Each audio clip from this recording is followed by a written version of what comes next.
Hey everybody, welcome back to another episode of Between Sessions with Berries. Today we're joined with Porter Charles, LICSW. Porter is a licensed clinical social worker based in Boston.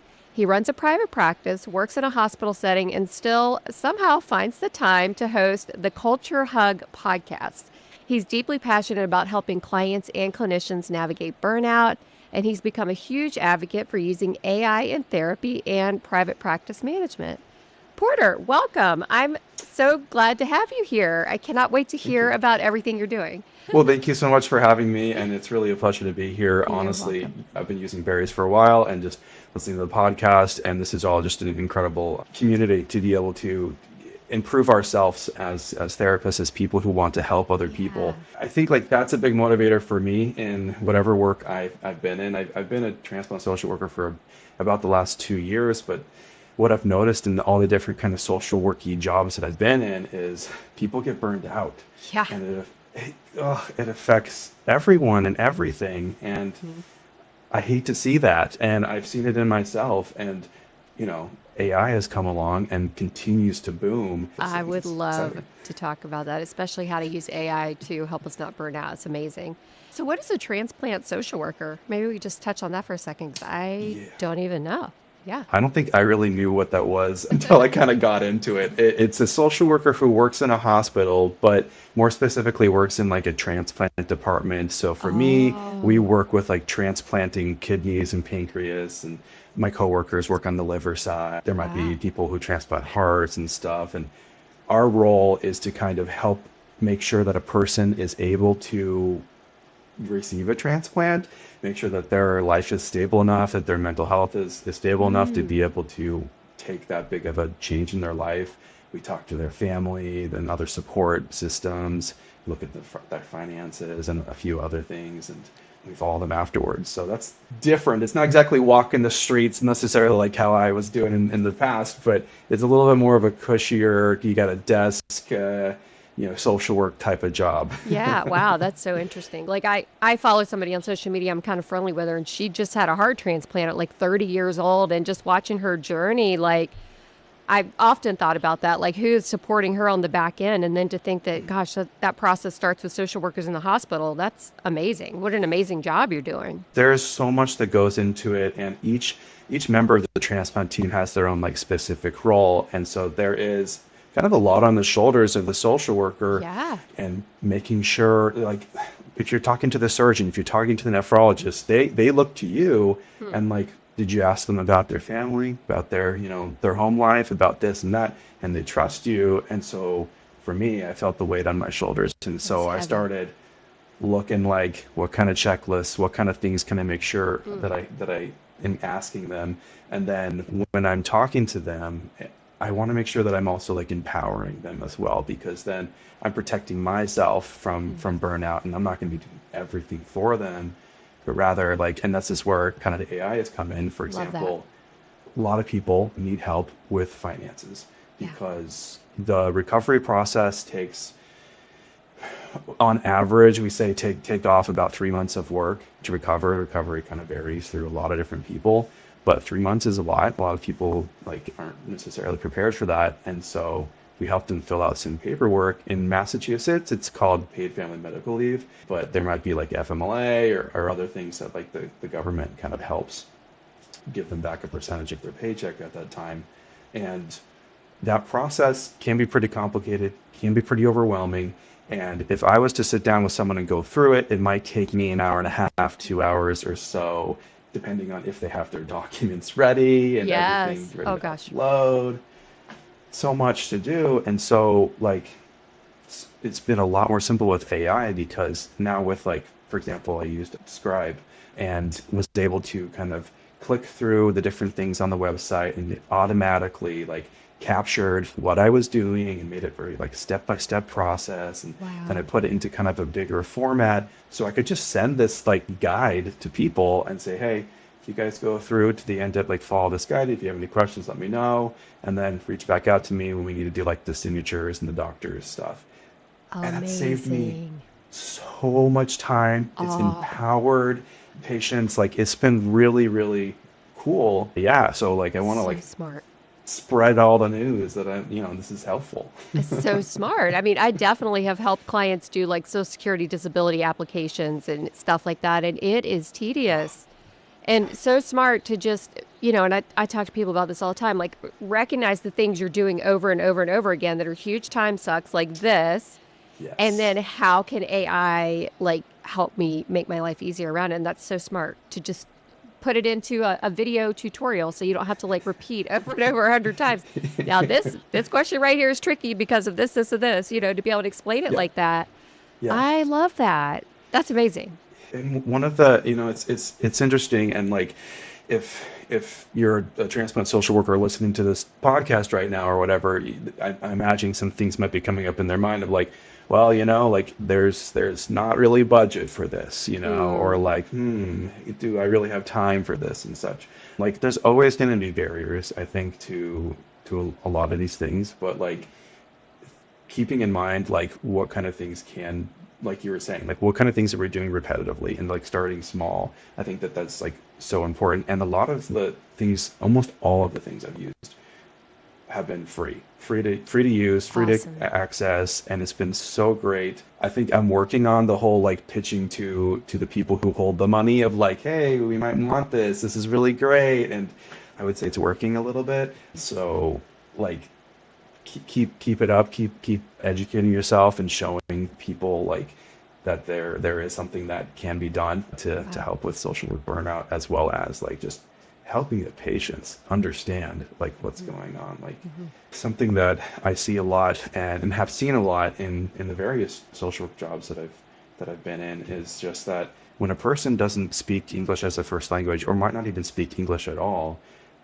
it's so much harder for them to be able to sign up for social security or to like maintain their insurance or different things, because it's literally a different language than what they're used to. Mhm. And so like AI, I know like this is more for like paid versions, can do a really great job of it, but like creating the material in different languages, or like having an audio version of it, like it's been so impactful, like even in like me writing emails. Like I was writing to someone who only spoke Mandarin just this week, Oh, and I put like a few different versions of the language or the dialect in the email and things, and hoping to just help make it easier for them to understand. And it's helping, it's improving, and they're like, wow, this is just above and beyond. Like I haven't felt this connected to a provider, and that's like really special. Even in private practice settings, I will use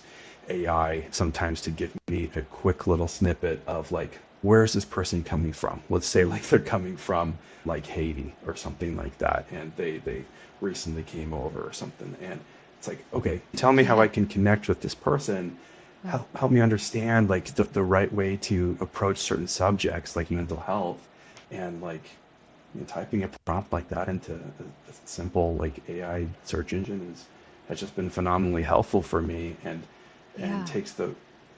makes me feel a little more confident in the conversations, but also gives me a lot of information right at my fingertips in like a minute or two, instead of like an hour-long deep dive in Yeah, something, having to like Google search and be like, is this clickbait or trying to figure out and you just get the information right there. Yeah. Yeah. Oh my gosh. And I love like a lot of the AIs now will give the sources of the information and stuff. And that's like super Yes. helpful. Like, Yes. It's like, yeah, well, where did yeah. you find that? Because also, AI sometimes, well, it doesn't do it as much anymore, but like hallucinates a little bit, right? So it's like, Mhm. is Yeah. this true? Like, but to have Mhm. it now give sources like that, like ChatGPT or whatever, just give those Yes. sources when it's researching Yes. stuff is so helpful to be able to click through Yes. and read a little bit more if you want to, or, ask for them to expand upon it from that one article or something. Yeah. Yes. Oh, I love that. It's really interesting you say that too, because it reminds me of in the hospital where I work, we use like Microsoft products for a lot of things, like Teams and Outlook and stuff. And there's always the question of HIPAA laws, Yeah, like right, personal right. health information. There's that fear over a lot of different things and using AI for that. And so what I've done usually to kind of work around that is like I will just use a fake name and fake like details, and be pretty general in Hmm. things if I'm ever writing anything, like for example a formal letter, which maybe I could talk about a little bit later because I hate writing formal letters and Oh, yes. professional things. Like, oh, that takes it so much out of me. But yeah, a couple Yeah, minutes, boom, it's done. that's It's so awesome. great. We could even talk about that now, like the like the email process, how that's helping you to write formal letters, or like Mhm. I guess you're having to write to referral sources or something like that, or how are you using it to help with formal letters? Yeah, Yeah. so it's a common thing that we write like formal letters or like doctor's notes or Oh, okay.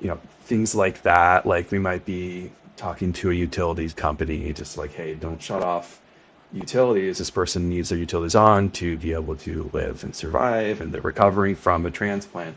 We also might give it to their employer, or just like it kind of varies. There's a lot of different places we might use it for Hmm. applying to certain grants or funds to Oh, help them yeah. Oh, have enough gosh. money. So it is. It's a very professional letter, and the doctor signs it and everything. But at least where I work, like that's kind of what's on my plate. Like I wrote the letters, and then we can go forward with like the getting the Hmm. signatures and stuff. And so I don't know That's about how awesome. about you, but like I even note Oh, taking and stuff, it's like so tedious. That uh, burns me out. That's in yeah. my private practice. I mean I'll record all my sessions, with consent and be able to have AI help me write my notes. It saves me hours and hours and hours of work. Hmm. Whereas like I can finish a day and be like, I'm good and I'm all done with my notes. And instead of I need to spend all Friday writing my notes, writing these letters, and it's Copilot. That's a new Oh, kind of oh, right. AI. I thought maybe you were going there talking about the Microsoft products, the Yes. Copilot, because that's HIPAA Yes. compliant, right? Yes, I it's got off my train of thought too, but yeah, yeah, yeah. So Microsoft Copilot has been amazing, and they that's have awesome. these. They're HIPAA compliant. You can use names. You can create these things called agents, which are kind of like GPTs, which will like it's like a little program that has preset things. Like if you wanted to write a letter, like, and it's a letter that you write every month for different Hmm. people, like Hmm. interchanging the names, interchanging some details can just be very, very easy, and it can be done in a couple seconds. That's awesome. One interesting and really fun, cool way that I'm using agents right now is like there's a lot of questions around insurance Mm. for people with, for example, kidney disease. Like ESRD Medicare is a specific type of Medicare that Wow. is only for people with kidney transplants, Mm. and confusing, right? Like would Yeah. take decades. Like you can go to school and like they should have a school for learning insurance. I need to know if they do, but I've put in all the documents that I can find from like the actual like ESRD Medicare or like Medicare.gov, like That's all the awesome. information that I can find and plugging into this agent, so that way I can just ask a question to this agent, to this AI bot or whatever you call it, and it will spit back the answers to me, give you the sources of it, and tell me kind of it's. I love how AI just kind of gives you a little suggestion, like, hey, I can write this out in a little PDF format for you, or would you like me to do this way? Yeah, of course. So that's Yeah. super helpful if I can shoot that to my clients or patients, just so they can educate themselves, Yeah. and I can keep on top of everything for myself too. Hmm. Oh, that's so cool. Yeah. Yeah. So with the Copilot, is that HIPAA compliant version just like the hospital level Copilot, or does I don't even know if you know, but does everybody have is everybody's Copilot HIPAA? I don't know. I Okay. don't know. That's I a have to great check question. into that because yeah, I've got Copilot. I use a PC and I've got Copilot. Mm. I read somewhere that it was HIPAA compliant, but I just didn't know if it was for everyone or just hospital settings. But that's very cool that you have that ability to do that in the hospital setting. Yeah. So what is the like hospital culture around AI? Is everybody super into it, or is it like frowned upon? Like I just wonder about that because I know the therapist world's still a little iffy about it. Some Mm. people are, but I wonder about hospitals. As far as how it is in the hospital setting of using AI, from what I've seen, it's pretty well supported. as long as it's done with an extra eye on it, right? Like we want to read Yeah. through everything, make sure what we're using, we're not using personal health information unless it is HIPAA compliant, or, just like you would sending an email and making sure it's encrypted or secure, just kind of following laws on that.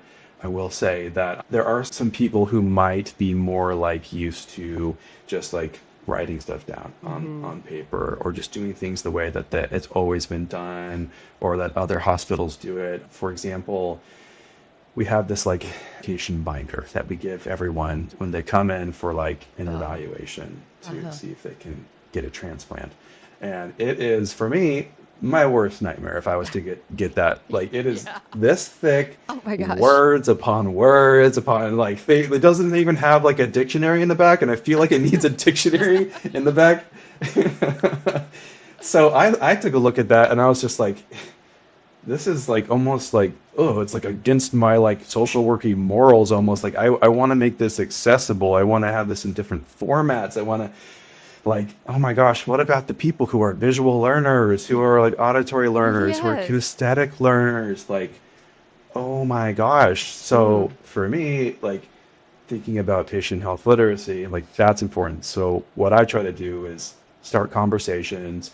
I've taken like my social work part of the binder and I've revamped it. I've put in some graphics and like put in some possible ideas of like, hey, these are some ideas of if we could record this, have AI just kind of speak this into like voice version Yes. of this. And I threw it out. I just kind of, threw it out to the different like admins and the people who might want to look at it. There's like a patient education committee meeting that happens like once every now and then, and I threw it out there. And change often like takes time, right? Yeah. And so like I try to throw it out there and show the people like how helpful it is. And so I think that the culture's changing a little bit, like at least in my hospital setting. People are not as like against it or whatever. They just, I think the one thing is just like make sure we read through it, make sure it looks good. We got to send it through legal. Oh gosh. So like, but that's like with anything and everything. Yeah. So I think that they're supportive of it, and they see that social workers are just like, unfortunately, like in many other places, like they're overworked and, Same. spread really thin. And so I would hope they see it as like, oh, this is great. This means that they're going to be able to work better. They're going to be like more present for our patients. And I've noticed that for me, I've been able to do that. Yeah. Like it takes, it saves so much time, and that gives me a second so that like, I can eat lunch. I Yeah. can eat lunch. It's Like, amazing. during my workday, I can eat lunch, and not in front of a computer. I can go to a place or like go to the cafeteria and eat lunch because AI has helped me save the time for that. I have time Yeah. where I can sit and take a few deep breaths and like really prepare like I want to for patients, instead of like 5-10 minutes of like, okay, quick little things here. Like it's it's been very, very helpful. I love the social worky aspect of what you're doing too, because you're not just trying to like make your life better. You're like trying to figure out ways to sort of advocate and educate and get it out there to other people so their lives are becoming better too. And even the systems that you work within are getting better. That's pretty awesome. And before we hit record, you were saying you're getting ready to speak on this topic, right? Yeah, in a couple weeks here, I'll be speaking at the Society for Transplant Social Workers, STSW conference. It's Wow. like a national conference where all the transplant social workers who want to come can come to get together. This year it's in Orlando, so I'm excited about that. Awesome. And I'm actually giving like the last talk or speech, and I'm talking about using AI to decrease social work burnout and increase patient health literacy.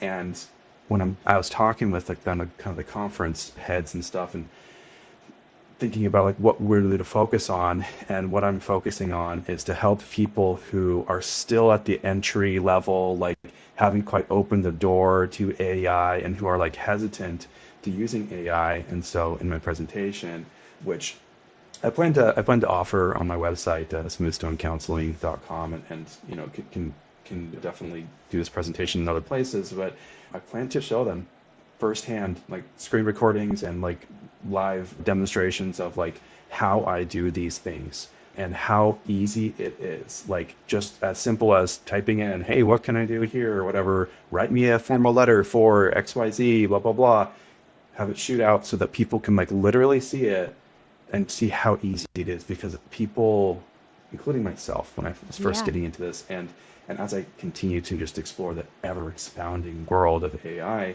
it's like, okay, how do I, what do I say? You know, do I say hello? Like, Yeah. How do I talk to this thing? yeah, how do I, how do I need to say thank you? Like, does it Yeah. matter if I say thank you? And so there's a lot of different ways to interact with AI, and and even if you do it like wrong, you don't know what you're doing, you're still gonna to learn and grow. There's not a lot of like negative consequences to learning, you know, just by throwing something in ChatGPT and seeing what happens and kind of learning that way. And like, I also kind of want to be able to say that like I'm living proof that like a person can. For me, I own a private practice. I do that, and then I also work at the hospital, and I'm doing other little side projects and stuff. Like I have a podcast, Culture Hug, and all of this is just, it's, I'm able to do it because AI is making it easier. It's saving me so much time. It's giving me more bandwidth to do these things so that I can further my passions. And it's great because I get the time to do the creative things that Hmm. give me the energy to keep going forward, to keep working in this difficult and challenging and rewarding field. And so, like, goodness, I can't even imagine how bummed out I would be if I didn't have some of that Yeah. technological help. Yes. Oh, yeah. Because it's you can't do it all. I mean, really, I'm the same way with AI. It's allowed me to scale so much easier, faster, better, and like you said, access to creative parts. I mean, that's the fun part in life, not being bogged down with like the notes and the treatment plans and the manuals and the letters and all that stuff. Like that's the part that's awful. So I love that you figured out systems to help with that. And just for people listening, like how people always are curious about this. So you're like working this hospital job, but you've got this private practice. Do you have boundaries around like how many clients you take, or when you see clients in your private practice? Do you have any tips around that stuff, or even how to use AI Yeah. to figure out that stuff? Well, or first, I mean, one could always use AI and just ask it that question of like, how do I balance private practice and doing another part-time job and whatever? And there's different reasons. Like, you know, my hospital job has, you know, medical insurance and other things, and I get Mm, to go in and like for private practice. And the question was like, how do I use AI in private practice to hmm. kind of organize all of that, right? Yeah, yeah. So the most essential thing for me is a note taker app like Berries, for example. There's other options as well. Some of them I've used are not as good as Berries. Like actually, I know that this podcast is kind of funded by that or by that, but it really is one of like the best ones I've used. And That's awesome. without that, I wouldn't have the bandwidth to do a lot of other things. I did do insurance by myself for a while. Mm. I've moved over to just hiring a biller to be able to do that. I do have pretty set boundaries as far as time when I see clients. I currently take insurance for most of my clients, and I'll do it like before the hospital or after the hospital. Lately, I've been having more boundaries of like, I'm not going to do as many at nighttime. I'm going to do it on this day or whatever. And you know, if I feel like doing it on the Saturday morning, maybe I will as well. And the flexibility is really helpful to be able to have in the private practice. And because like I can use these programs like to help with the notes or to help like organize my thoughts, even like on how to expand things or like AI made it a lot more simple. I would say even like something that was very difficult for me was like creating the actual like business structure, like the Mm, legal mm-hmm. structure of it. Mm-hmm. And as I put things out there, even like content or videos or whatever, for me, my first thought is like, is this legally okay? Is this ethically okay? What can I say? What can't I say? Hmm. Because I'm a therapist speaking to the Yeah. world. And if I type those questions into AI, they can help give me some answers and also guide me to other sources so I can do an even deeper research into certain things.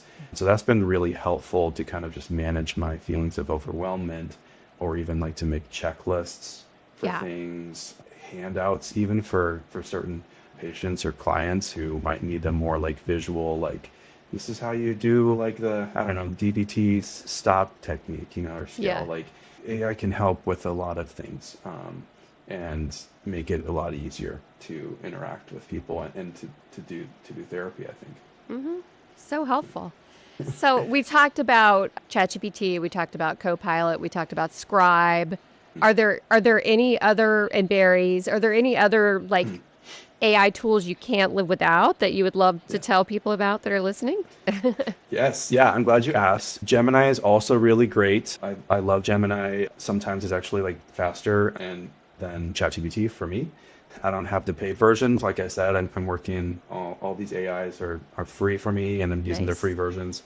Napkin AI is What's that another one? one. Yeah, not many people have heard of it.